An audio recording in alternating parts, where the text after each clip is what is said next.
Kung nagtataka kayo kung ano 'tong mga puti-puti ko sa mukha, eto lang yung Oxycure Acne Clear Powder Mud. This is made from Thailand and sobrang naloka ako sa product na 'to.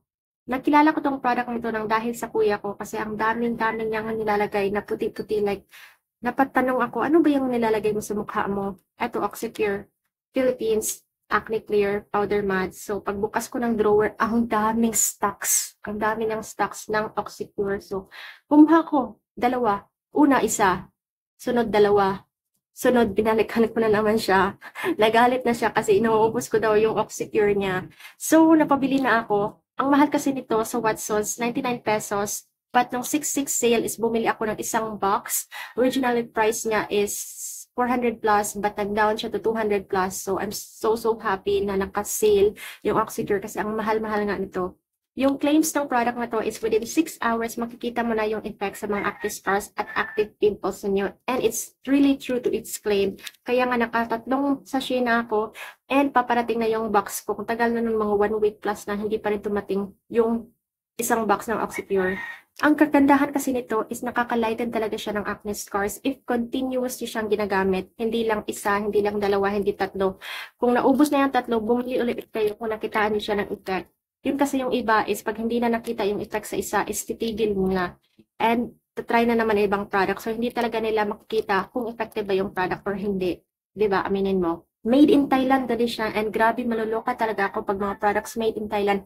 Kasi iba talaga yung formulation nila. Yung mga Thailand-made products kasi is hindi sila focus on marketing. Focus talaga sila sa formulation. Yung problem talaga, iti-treat talaga nila yung problem ng person. And yun yung mga formulas na gagamitin nila para mawala yung mga problems na yan.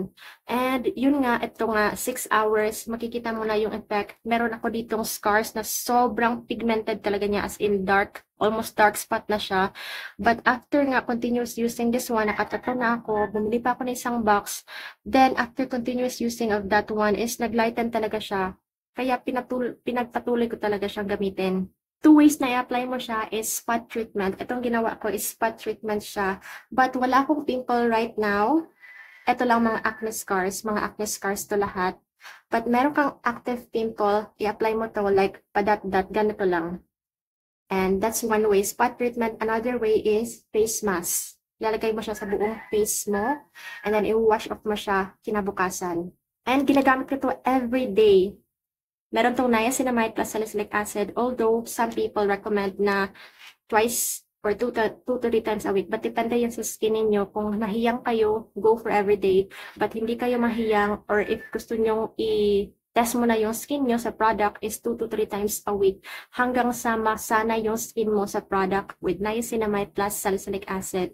So, perfect siya para sa mga may active pimples and acne scars. So, dapat nyo talaga siyang masubukan and mag-abang kayo ng sale ng Oxycure PH kasi yung isang box ito, magda-down siya to 200 plus. Nakabili ako ng isang box, 66, 200 plus, and super sulit talaga ng babayaran ninyo. Kung ganito lang naman yung makukuha nyo, yung mag-fade away yung mga lahat ng scars ninyo and mga acne ninyo, matatanggal within 6 hours. So, saan ka pa? Dito ka na sa Oxycure Philippines.